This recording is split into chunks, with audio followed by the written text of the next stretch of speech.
It's time for Mr. Fundamental! Presented by no one. With the Lakers' lack of financial flexibility, Rob Pelinka somehow managed to upgrade the championship caliber roster. Each of their off-season additions either fill a need, but also provide the spacing to make LeBron and AD that much more dangerous. And yes, even Montrezl Harrell. So let's look into how each of their skill sets would fit with the Lakers, and what that added spacing means. Marc Gasol is a 3-and-D big who can initiate some of the Lakers sets at the high post or at the top of the key. His 3-point shot will allow the Lakers to add another shooter on the floor without sacrificing size and defense. Now the paint will be open for those 80 mid-post ISOs, with Gasol spotting up out on top.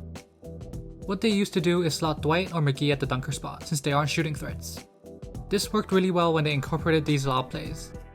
Teams might shadow on these ISOs and discourage a LeBron drive, but weak side perimeter defenders are basically outmatched in height and reach.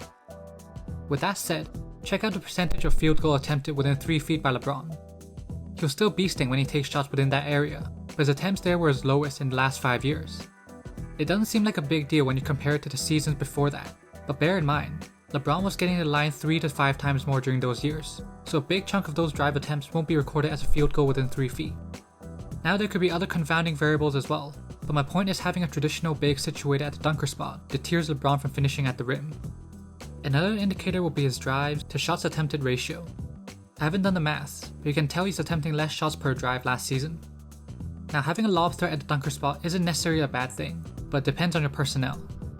I made this point in my Rockets preview video, so to keep it short, defenses typically press up on Harden because he's a pull-up and step-back threat. This means one quick step gets him in front of his defender and forces the big to rotate and opens up the lob. On the other hand, defenses sag off Westbrook, meaning that his defender is usually still in front of him on the drive, and a defensive big could rotate later and still sit on these lobs or dump off passes. LeBron fits in the latter, because defense would rather LeBron take a jumper than drive to the rim. In comes Gasol. He isn't a lob threat, but does a great job at alternating between a dunker spot and spotting up beyond the arc to keep the defense guessing.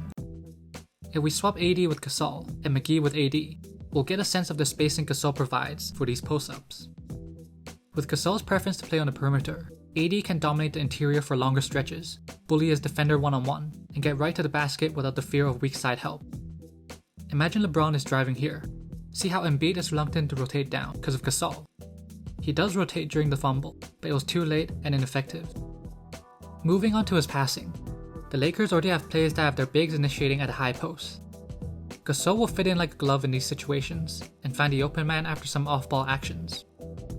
When Gasol catches it out on top, check out how Embiid instantly presses up on him. Yes, he can shoot from there, but it's also because of his passing ability. That leaves the paint wide open, and a beautiful pass over the defense gets them the layup. Gasol's passing and ability to space the floor comes hand in hand, and it doesn't just benefit their stars, but also their supporting casts. Last year, it was safe to say that none of their 3-and-D guys were knockdown shooters with quick triggers, but preferred to mix it up with some cuts as well. But these cuts would have to be timed very well, especially with the big occupying the dunker spot already. The Lakers couldn't find an opening, and Dwight gets called for 3 seconds. Keep an eye on Jarrett Allen. See how he's sagging off McGee constantly. When the Lakers flow into a screen for Green, he backcuts the aggressive Harris, but there's no opening because Allen is still sagging. Caruso still forces it and turns it over. With Gasol out on top, players like Caruso, Matthews, and Kuzma will have a better time driving or cutting in the open paint. When Gasol catches it out on top with some off-ball action, check out Embiid waiting to help on the cut. That's all the time OG needs to set his feet and drain the open 3. I've gone on long enough about Gasol, but quickly looking at his defense, we won't be seeing as many blocks, but he'll rotate earlier and make the correct decisions, even if it means he'll have to hedge and guard out in space. A big part of his defense is trusting that his teammates will make the next rotation. See how he goes for the contest, and trusting Siakam and others to pick up Whiteside and grab the board. He pushes up on Embiid and denies the 3. He knows he's not as nimble as Embiid, but still pushes up on him to take away the 3. On the blow-by, see how he looks at the next helper and relies on them to rotate. Imagine how deadly the defense is with AD rotating over. Dennis Schroder will make the biggest impact on the surface, but ironically, I have the least to say about him, because what he brings is probably the most obvious and self-explanatory. He's a shot-creating slasher that excelled in a backup and spot starting role. He provides that third scoring punch that the Lakers need, and something that DeAndre Page has been hoping for in the comments before the offseason. Basically, the Lakers were good when LeBron and AD put up numbers, but nearly unstoppable if they got some production from one or few other players. During the playoffs, playoff Rondo made an appearance, and the Lakers basically dominated when he was putting up numbers. Schröder would provide a consistent source of offense with his drives and efficient finishing around the rim.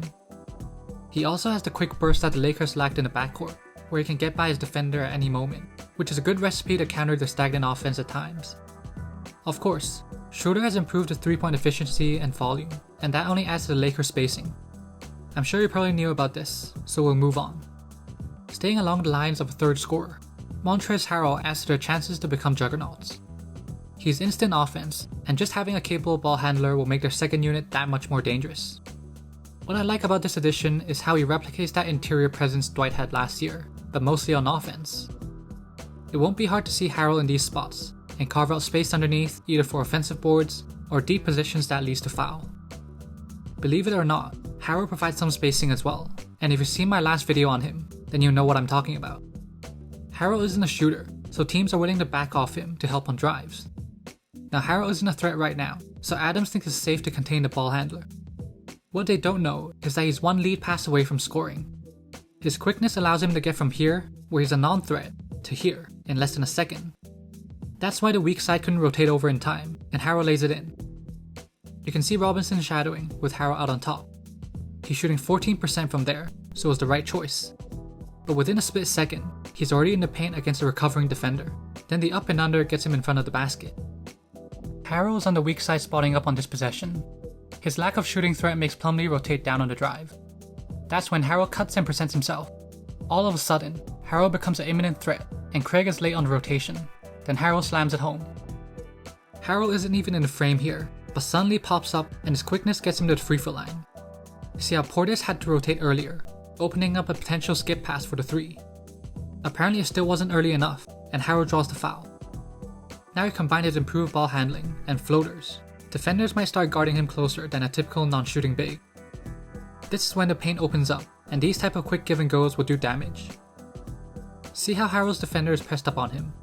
That pulls the big out of the paint and makes them rotate late on the drive. Unorthodox, but effective. The last thing I want to point out about Harrell's addition is actually how the Lakers help him.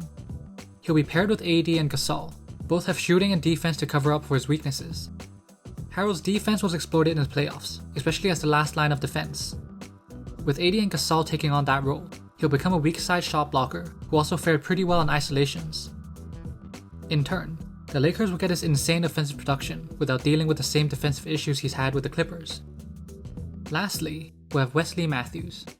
On the surface, he's a much cheaper version of Danny Green, but there's more to that.